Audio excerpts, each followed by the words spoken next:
This is the Brooks Adrenaline GTS 24. In this video we'll do a full review of the wholesale changes Brooks have made on this model compared to model 23. As a foot and ankle specialist, I'll also talk you through how these changes will influence how your foot feels and how your foot moves within the shoe. The first thing we'll talk about is the stack height.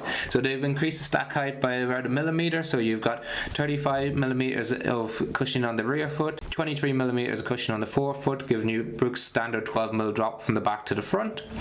They've updated the midsole to bring in the DNA Loft V3 nitrogen infused midsole compared to the DNA Loft V2 in the model 23. One of the key differences with this is they've been able to add more plush cushioning without sacrificing the weight. So it's about 2 or 3 grams lighter than the model 23, and as you apply weight or initiate heel contact or midfoot contact with the shoe, it's much softer, much more relaxed feel. You sink into it a little bit more rather than the 23 is a lot firmer.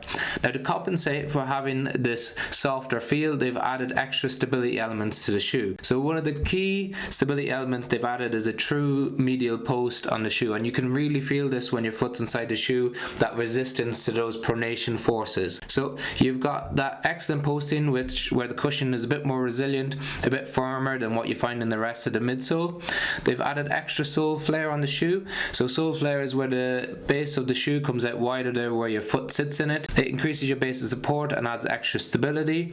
They've got more lateral sole flare, so sole flare on the outer side of the shoe than what you find in the model 23, and that's really important when it comes to the medial arch support. So if we think about your foot makes contact with the ground, if it moves excessively inward, we've got this posting to reduce how much it moves inward, and in fact tries to push it back out because it's got a firmer cushioning. Then we've got this lateral sole flare that reduces the amount that it can go outward, keeping your foot centered in the shoe and ensuring a nice, true and smooth push-off phase of the gait cycle. So it's a really excellent modern elements of stability within the shoe. They've also added extra sidewalls in the 24 that aren't found in the 23, and you can see that in the forefoot where you've got that extra sidewall that isn't present on the 23. So all of these factors increase the stability of the shoe, and I'd say this is moving more towards a maximalist stability shoe as opposed to the 23 was more of a moderate stability shoe. Then the geometry of the shoe is slightly different as well. So they've increased the posterior lateral heel bevel on the back of the shoe, and they've increased the angle of the heel bevel as well. So when you compare the two shoes, you've got really quite a poor heel bevel on the back of the 23, and by having this it makes it a bit clunkier when you initiate heel contact and try and transition to the midfoot, whereas they've done a really good job on the model 24. You've got a really smooth transition from the back to the front of the shoe.